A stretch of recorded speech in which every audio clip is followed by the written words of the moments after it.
I now call the meeting to order for July the 21st, 2015, Cañon City Planning Commission.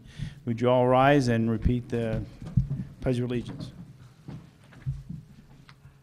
Allegiance to the flag of the United States of America and to the republic for which it stands, one nation, under God, indivisible, with liberty and justice for all.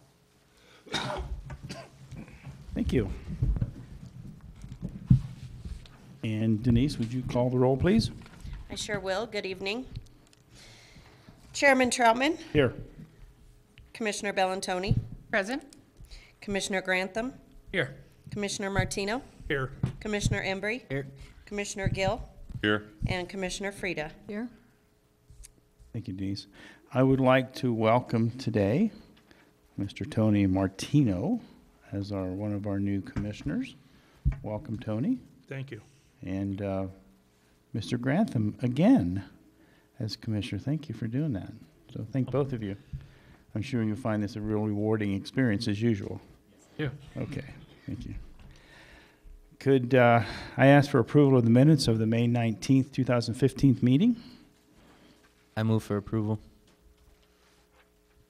Second.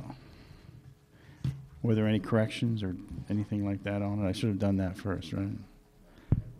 Okay. Made and seconded. All in favor? Or call the roll. Wrong meeting. I'm sorry. Gotcha. Chairman Troutman, Aye. Commissioner Bellantoni. Aye.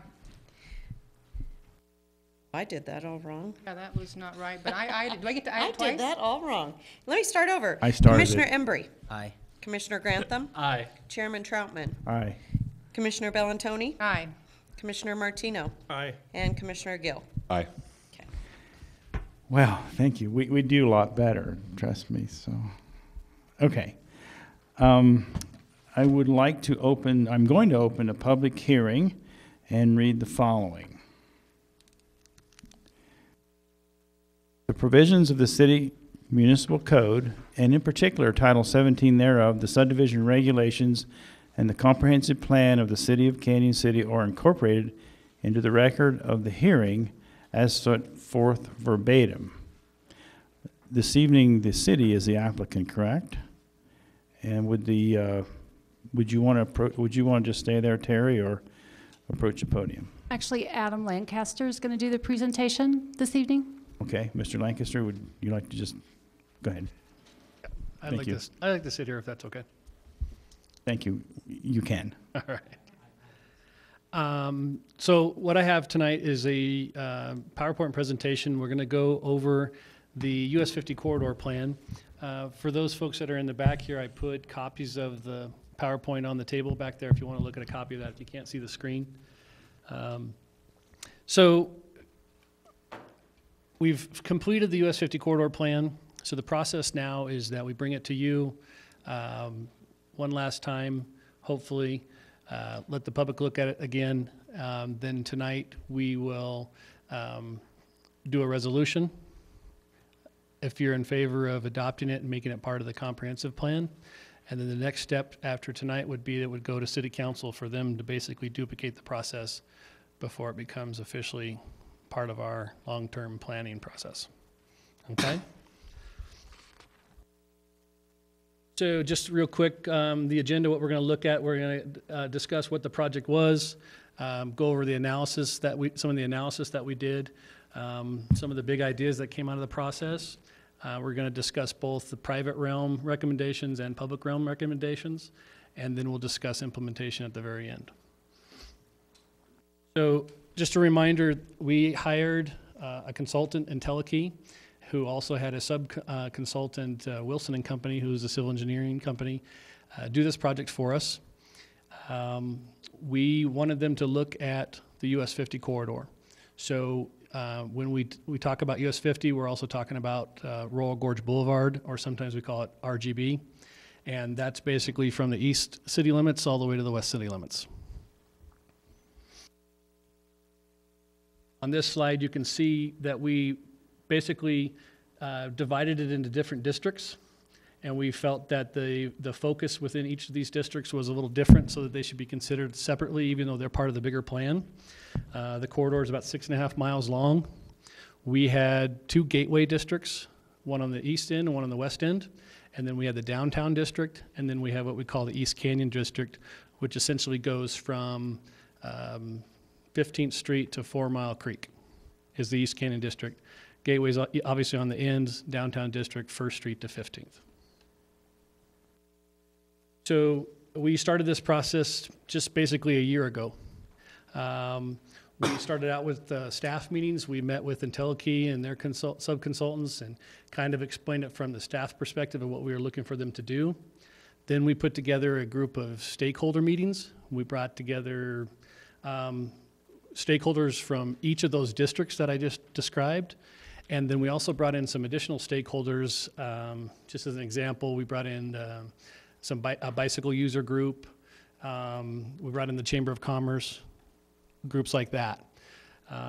Then after we did the stakeholder meetings, we held a series of public meetings, took input from all of those, and then we also met with CDOT on a number of occasions and also had a few teleconferences with CDOT. And then finally, more recently, I took it to the Colorado Regional Transportation Commission for Central Front Range and gave them the same presentation. So I'll remind you, especially if you weren't part of the initial planning efforts back when we started last year, of what the goals of this plan were. Essentially, we were trying to improve the traveling experience through the corridor. We wanted to establish the community identity and improve the aesthetics and landscaping along the corridor. We definitely wanted to take a look at safety.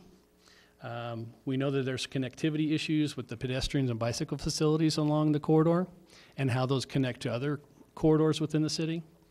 We know that we obviously have issues with the condition of the streets themselves and how they perform sometimes, those facilities, and also drainage, especially in the East Canyon district. And we wanted to take a look at development and redevelopment along the corridor and how we can help facilitate that process as it happens. And hand in hand with that, stimulate the economic growth, and then also take a look at cost issues, funding, and how we can best spend money in order to achieve all these things. So at the same time, or near the same time we started this process, we were ending another process in where we were creating a citywide vision. I'm sure some of you partook in that, and basically out of that process, we came up with the Canyon City Gateway to Authentic West. So envisioning for this process, we basically wanted to, integrate that citywide vision into the corridor itself, recognizing that US 50 is our front door, so to speak, and also back door, depending on which direction our travelers are going. So one of the things that they took into account when they did some analysis was the volume to capacity ratios on the corridor. So essentially they're looking at they take a look at the capacity of the existing system, the lanes and that sort of stuff, and decide on what kind of capacity we have currently. And then we also take a look at the capacity 20 years from now. And what they discovered in both those analyses was we have plenty of room to grow in the current configuration of the highway itself. So in other words, we're not nearly as congested as some may think we are. And that'll play more into some of the alternatives that we talk about later as far as road diets and so forth. So through some of the meetings, we had some of the big ideas come out, and in discussing it with these different stakeholder groups and the general public themselves, we knew that downtown is a focus. We need to revitalize the heart of the community. East Canyon is very vital as far as some of our economics and commercial support. And we know we have issues with pedestrian connections out East Canyon. Trying to think of what, and also, and then the gateways, there were some ideas of what we do in the gateways themselves. What do we want those gateways to look at like? So a lot of that was discussed and come out in the plan when we did it. You know, as I go through some of these slides, it's showing some of the different connections that we were looking at as they analyzed through there. So, you know, in this slide, you see that backbone-looking line. That's the corridor itself, how it connects to each one of these districts. This here slide is showing our planned and somewhat current bicycle network, as well as pedestrian network to some of the trail systems. You know, one of the main issues that came out of the meetings was crossing the highway itself. We know downtown, that's a real issue. Even in East Canyon, sometimes that's an issue, not just for vehicles, but for the pedestrians and bicycles as well. All means of mobility, that's an issue. And that corridor, in many respects, severs our city from north to south. We keyed on a few different areas as far as, you know, not just the gateways as being important to develop it as our front door, but what are some of the undeveloped or potential sites throughout the city that we might want to focus on and when we're moving forward in this plan. Oh, and then also, and we'll get into that a little more, but there was also this thought that came out of this plan that downtown is not just Main Street. Downtown should really extend to the river and the riverbanks, because that's the new drive now, is one of the new focuses of our city, is instead of ignoring the river, more thinking of it more of an asset. And so the idea of extending the downtown area across the highway to the river makes a lot of sense. So looking at some of the development recommendations that came out of it, we talked about updating some of the zone districts. And so you'll see in the full document, we actually went and renamed some suggested districts and what those may look like. They know and pointed out to us that we need to look at different appropriate uses, height setbacks, parking regulations, various things just that are specific to not only the corridor itself, but possibly within the separate districts as well. Because right now it's kind of, our commercial is a one-size-fits-all for the whole city. And this is kind of recognizing that maybe that's not what we want to do. We might want to look at being more specific to the corridor and those districts. Yet, again, trying to be flexible to help assist in that redevelopment or development along there. Updating the screening and landscape regulations. Right now, you know, we have some screening regulations, not really any landscape regulations. And I think also you guys have been talking recently about some updates to the sign code. And that was something that came out of this. And I'll stop there and pause for a minute just to remind you also, this is very high level conceptual plan. So there were not a lot of specific recommendations that might have come out other than recognizing, okay, and suggesting we need to take a look at the sign code and how it applies along the corridor, but not anything specific. Those are things that we need to flesh out after we adopt this plan and specify those things. Some of those things that came out, you know, pointing out again what's already in our comp plan, the viable downtown, in the downtown revitalization plan that was adopted previously, again, economic development, vital downtown. So recognizing that, they took a look at 3 different sites in the downtown area. One is the old power plant property. That's just west of First Street. Also, Veterans Park combined with Centennial Park, that area, the old ice plant. And then also Sonny Smaller's vacant land just southeast of the train station. So those 3 sites combined in the downtown area, again, creating that connection and expansion of downtown to the river. We're looking at about 30 acres of available development land that it's important for us to start looking at now and how we apply some of these concepts to that property in the very near future. And then they had some examples that they brought to some of the public meetings and showed people. One of those case studies was in downtown Golden along Clear Creek. Again, if you've lived here for a while, you know that we've kind of turned our back previously on the river and didn't really treat it as an asset and connect it. And that's one of the big ideas that came out of this planning process. So the next thing they looked at was mobility. how's the traffic moving through the corridor? And again, when I talk about traffic and mobility, I'm not talking about just cars and trucks, but pedestrians and bicycles as well. So existing condition downtown, we've got the 5 lanes, 12-foot lanes, not including the curb and gutter section. Oftentimes in a design process, they will exclude the curb and gutter section from the lane width. It's somewhat of a freeboard, so to speak, for the laneage. So that's our current condition. We have sidewalks that are right next to the curb. Not a warm and fuzzy scenario for pedestrians walking along US 50 with, large transport trucks, 30 miles an hour sort of stuff. So it's not a real great walkable experience, and there's just a lot of asphalt out there. So we looked at a number of different options on Royal Gorge Boulevard along there. We talked about modifying the 5 lanes, and I'll show you examples of each one of these as we go through here. We also looked at a road diet and making it only 4 lanes through downtown section. We talked about 4 lanes with a median, and then also 4 lanes offset on one side with a cafe zone or parking.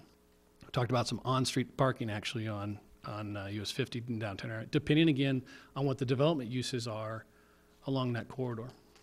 Again, kind of expanding that downtown feel south of what is Main Street or downtown today. So here's an example of when you narrow the roadway a little bit, you've opened up some areas for amenities.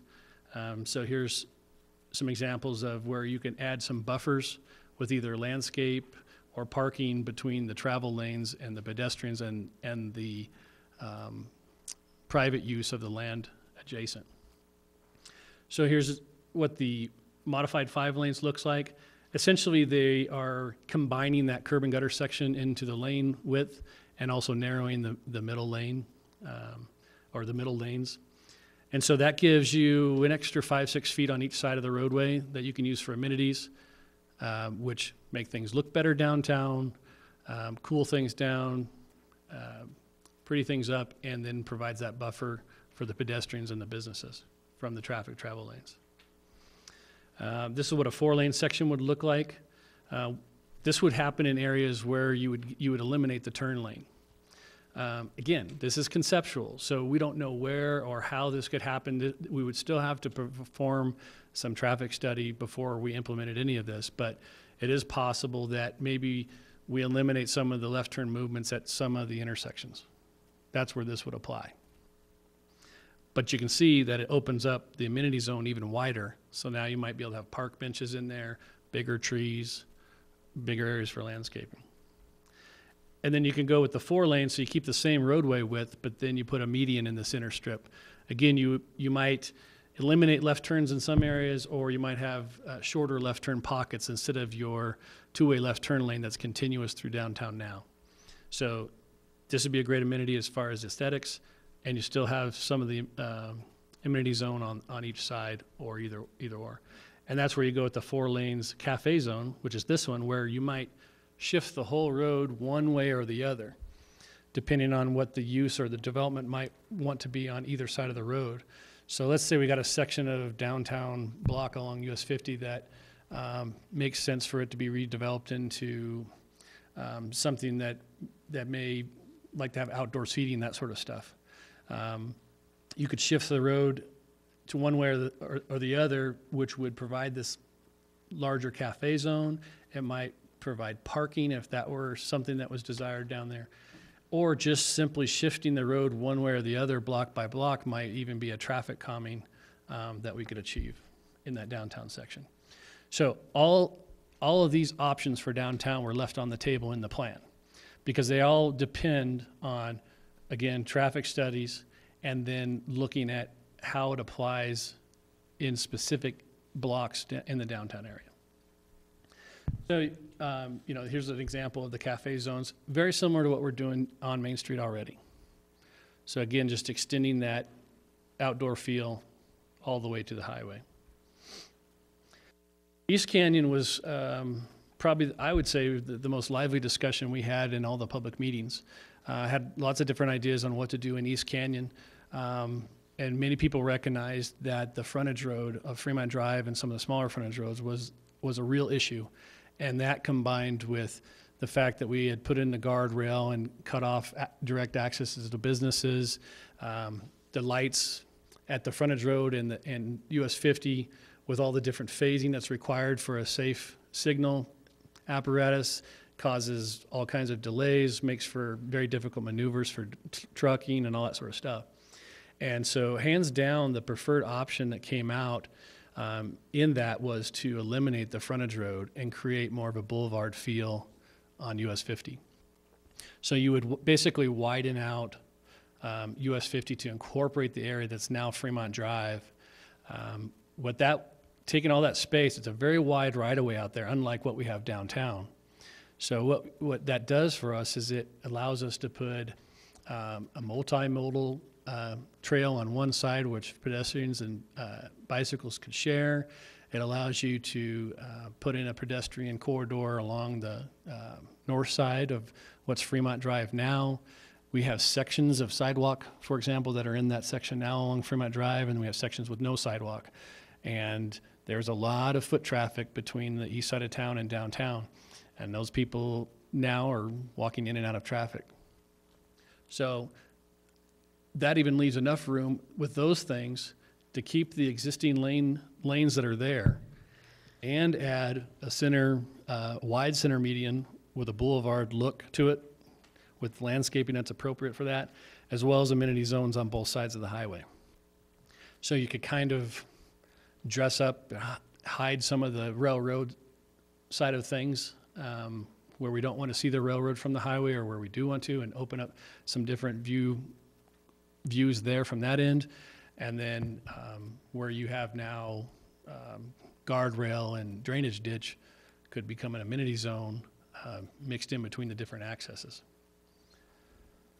So with that, it would mean being able to open up some direct access, both sides of the highway, right in, right out, into specific areas on the north and the south side that we don't have today.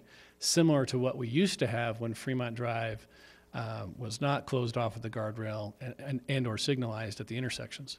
There were just kind of stop signs out there that it was similar to what you see out near Big O Tire and that sort of scenario now was what Fremont Drive used to be. But instead of having that road right there, you would just have like a continuous right turn, XL, decel lane into those businesses along the north side. Obviously, you'd have to consolidate some of those. For that to work, you'd have to consolidate some of those accesses. So some of those businesses now you can access from a side street and an entrance off Fremont Drive. So they might have access off that side street now. That would be a direct access off the highway. So an example of that would be like Cottonwood Avenue. McDonald's right now, you can access McDonald's parking lot from Cottonwood and Fremont Drive or directly off Fremont Drive. With this scenario, you could open up them a direct access off the highway onto Cottonwood Avenue. But some of those businesses may have to share some of those accesses.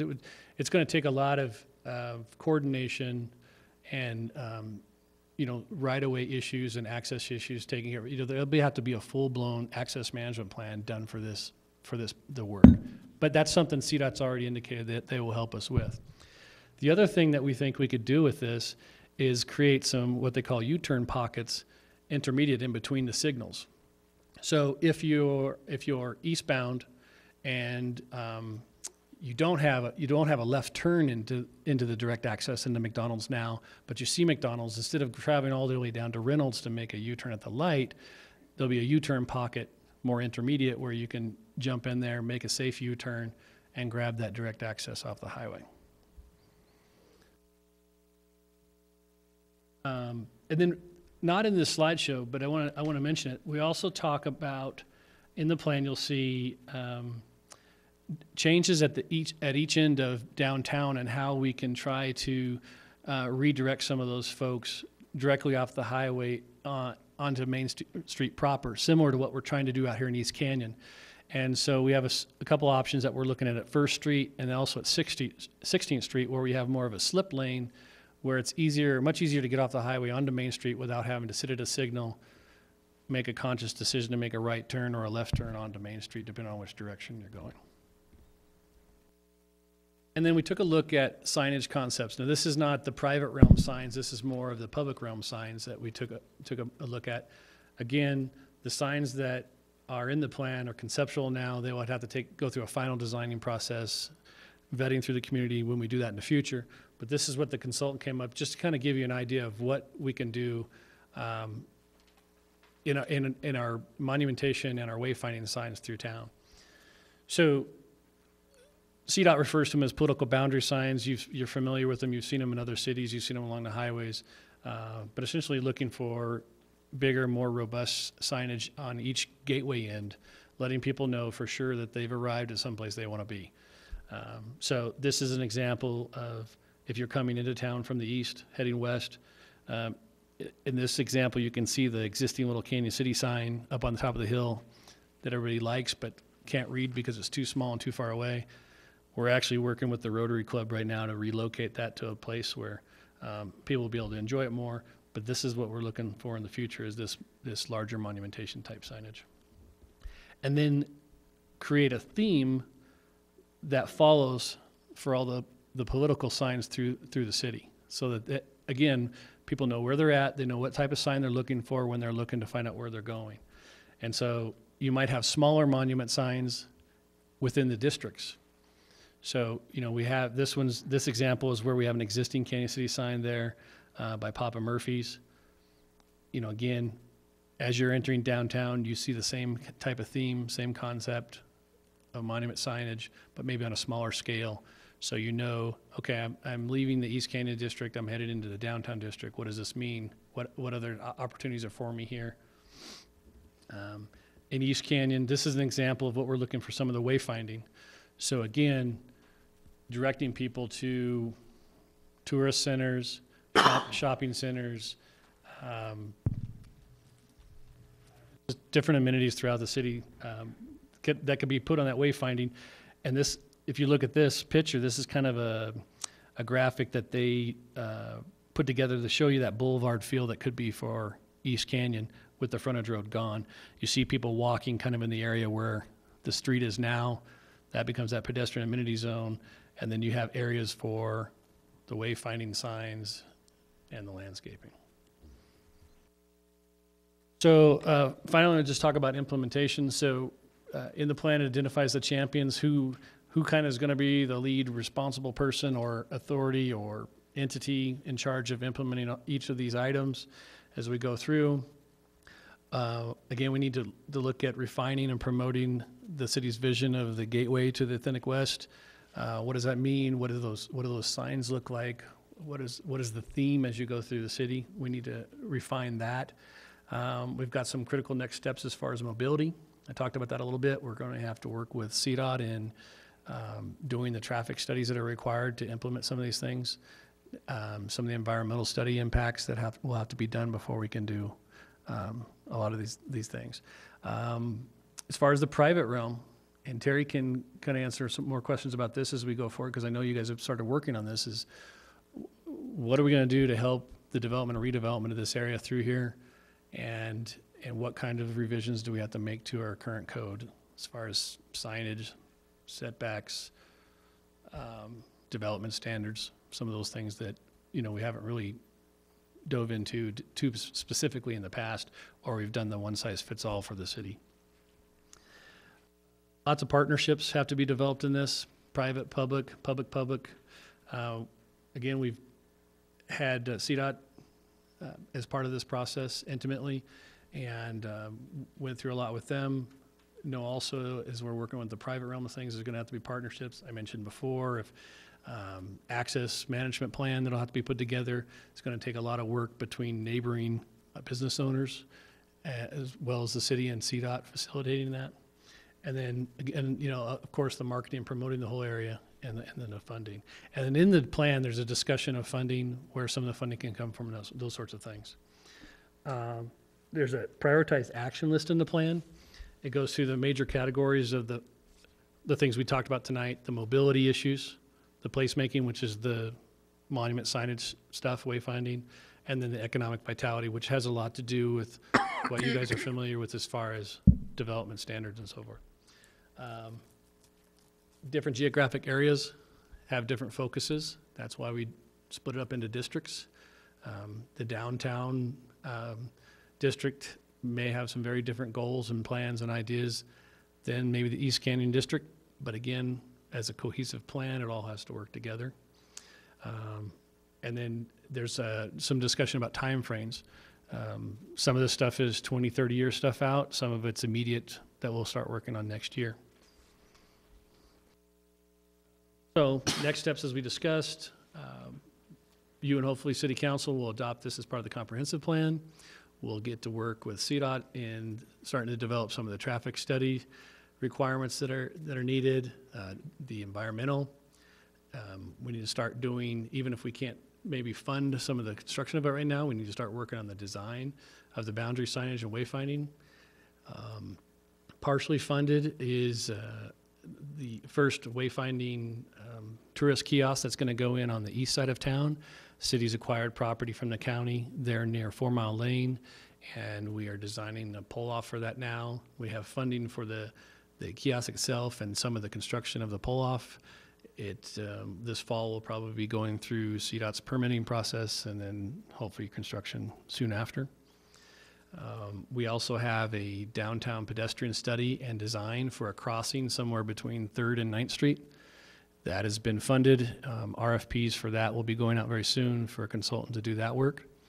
And then once that design is done, hopefully middle of next year, then we can start looking at funding of construction of that, because that was one of the things coming out of the plan is there's not really a safe place to cross US 50 for pedestrians between 3rd and 9th Street.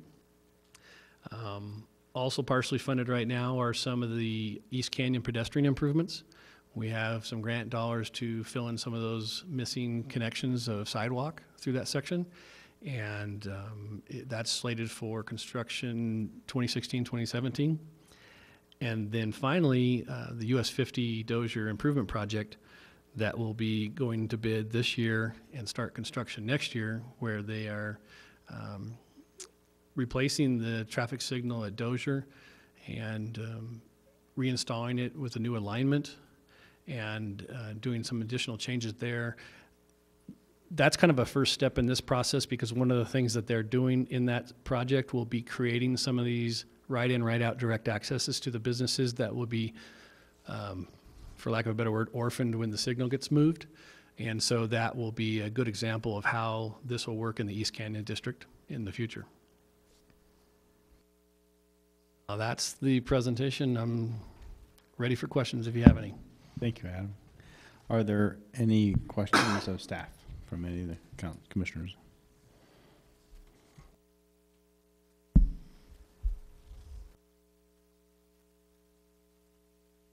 Yes, ma'am. Commissioner Bellantoni. So the goal is the resolution adopting that incorporates this into our master plan.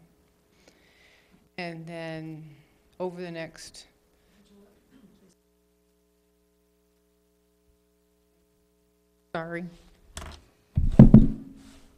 Better? Better. Okay. So over the next 20 to 30 years, as funding is raised, is it just then at the discretion of the city council as to how, I mean, you had a nice flow chart, I mean, a bullet list of projects and timelines, I mean, what you thought would happen next. But is it then really at the discretion of the city council as to what projects get done to accomplish the corridor improvement? Sure, it'll always be based on the current sitting council's pleasure and budget that's available at the time, so long as this is part of the comprehensive plan.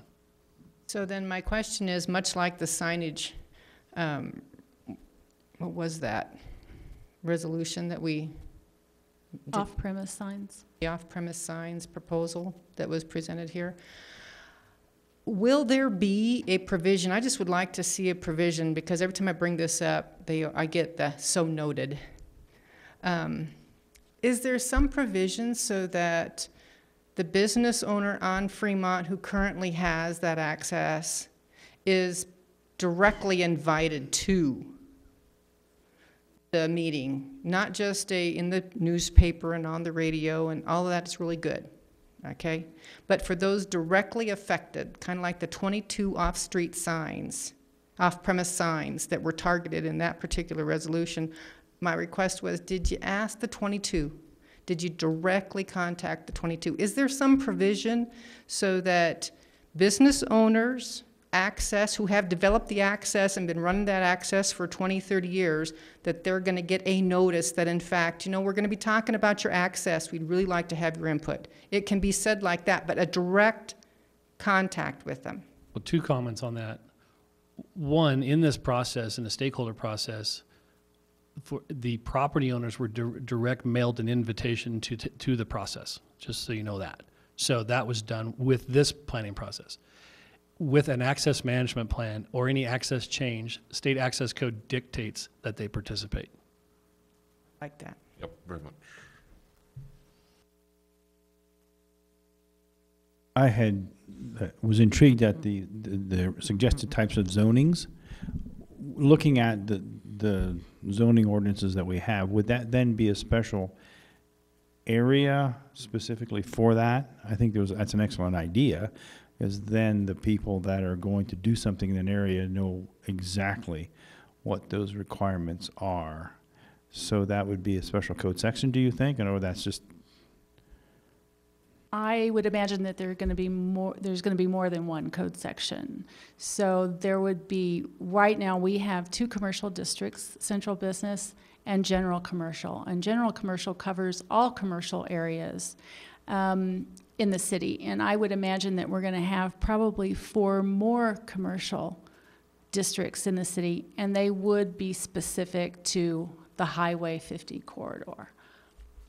We may even have something that's specific to 9th Street South, because that's really a secondary gateway or tertiary gateway. I don't know if you want to put it that way, but that also has some considerations in this, although it really is not mentioned very much. But yeah, I would imagine that we will have a code amendment to that effect. I just found it interesting. We have specifics on residential, R1, R2, et cetera. And commercial is this large elephant out there that one shoe fits all. And I hadn't thought about it that way until this came out. And I've been around a long time. I thought, wow, that's a pretty nifty thing to do, I think. So, and I did also like the phrase road diet. Is that what that is? That's one way to describe it, yeah. That sort of hits me at home. Never mind. Sorry. Are there, yes, sir. One of the questions I have is if they do the rezoning and such, businesses that are existing now, I'm assuming that they could continue to do business in that zone even if the zone is changed? Absolutely, Okay. they would. It's very possible, too, that as we make these changes to the zone districts, hopefully we can offer some sort of incentives for business owners to want to become part of that new, I mean, they will be in the district, but to actually partake of some of those regulations. Landscaping, signage changes, maybe even materials changes on buildings, taking into account, bringing them into a district that's forming, so. And financially, who's responsible for those changes? I mean, Well, if they're required to change landscaping, change business fronts and such. Well, they would be. However, and we're hoping that we can do something more like an offset or an incentive. So, for instance, if somebody was going to be doing a site plan, perhaps to change one of their businesses, to make an addition, perhaps we would be able to offer them additional density or something in order to bring about something that is important for that particular district. I can't really speak Okay, about my that concern here specifically. is that a lot of businesses right now in Canyon City are struggling to keep their heads above water or making a medium living at best. As things change, they might not have the funds available to do the changes if it requires, financial obligation on their Right. part. That's Well, a they big may concern. not, they don't have to do anything. I mean, Okay. when a code changes, an existing business can exist there as long as they don't make any changes in they are. So they're not going to be required to grandfathered. change their landscaping and signage and such?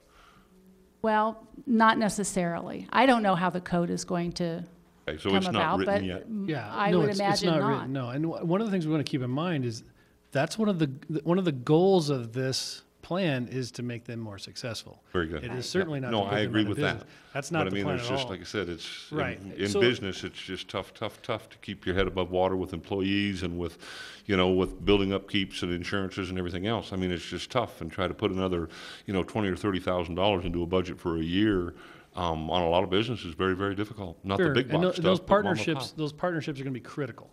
So, for example, if we're talking about access and we're talking about signs, if we have businesses that need to make repairs to their current access, we may say, okay, now's not the time to make the repair. Maybe you hold off on the repair and combine it with the project that we're working on at the same time. It's called communication, I believe. Exactly. Signage, we're looking at different mechanisms and options we may have with CDOT. I know in the East Canyon District, and even sometimes in the downtown district, people are trying to figure out how do I get my sign to the edge of the highway? Current code doesn't allow that, but we've looked into possibly mechanisms where you can look into partnerships to create different types of, I don't know what the word is, but groupings together where you can combine signage, monumentation signage together, like you've seen, I'm sure, Called in design. some places where you have more of a monumentation sign for a certain district or group of businesses out closer to the highway together. So if they're going to spend the money on a large new sign, again, those communications, you're right, and those partnerships is, okay, maybe we can hold off a year or two until we get so-and-so on board and we can put all this in together. Thank you. Any other comments from the commissioners? Okay, are there any people who would like to comment from the audience? Would you please step up and state your name and your address? And speak into the mic. Yes, sir. Speak into the microphone. Frank Yillico. And I'd just like to emphasize a point that Adam had brought up, and I think the commissioners had talked about too, but just I think it's very important. I'm here mainly with some concern about a property in the East Canyon district. And I just think it's very important that the rights of the property owners in the East Canyon district, particularly along Fremont Drive, do have a champion to stand up for their rights to access on these properties. One particular property that I'm here to represent is 1701 to 1709 Fremont Drive. And on this particular property, if the frontage road goes away, that's its only point of access for these 4 businesses at this point. It does appear on a lot of aerials and that there could be access from the back parking area and adjacent properties in the back, but because of grade separation on this property, that cannot occur. So we just want to emphasize that it is going to be extremely important for particularly this property, and I'm sure other ones, that somebody does give a lot of attention to make sure that these businesses can still be accessed and that this property value can be maintained through this process. Questions of Yalico? What businesses in particular are you speaking of? Because I don't know the addresses. This is this is a little triangular property that's in front of City Market. Okay. And Verizon and that building in there, and then those 4 businesses in there. Very good. And they depend on that premium. Like I said, I'm not aware of the street addresses, but give me a business and I got a pretty good picture. Thank you. Pinned down. All right, thank you. Thank you, Mr. Yalico. Anyone else from the audience like to comment?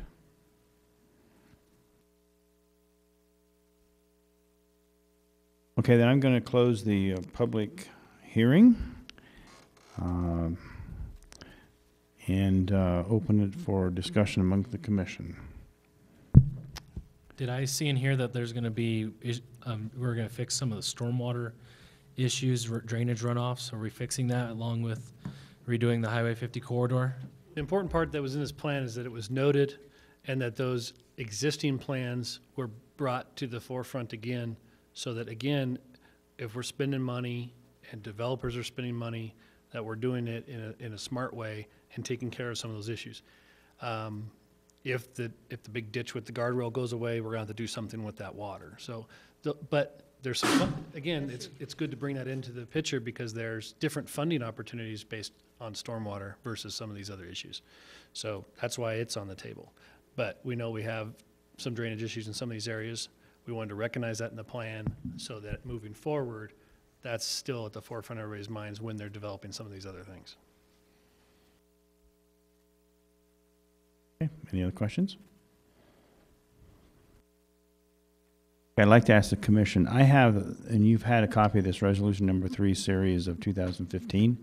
It's a resolution amending the city's comprehensive plan to add thereto a US 50 corridor plan.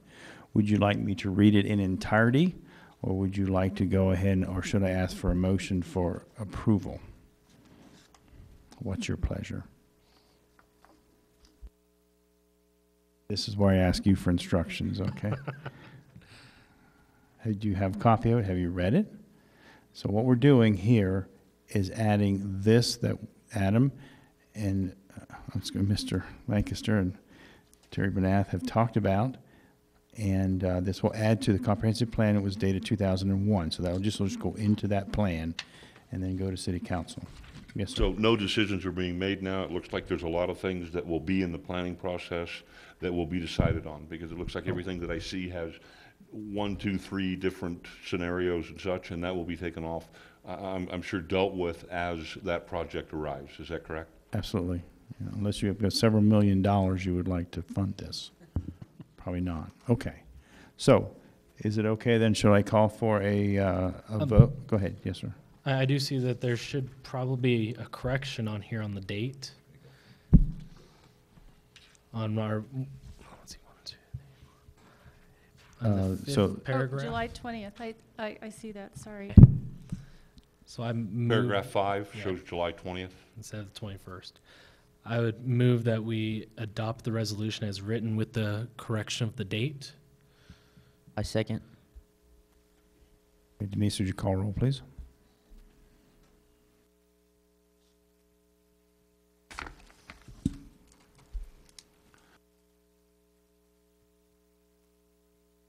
Commissioner Grantham, Aye. Commissioner Embry, Aye. Chairman Troutman, Aye. Chairman Bellantoni.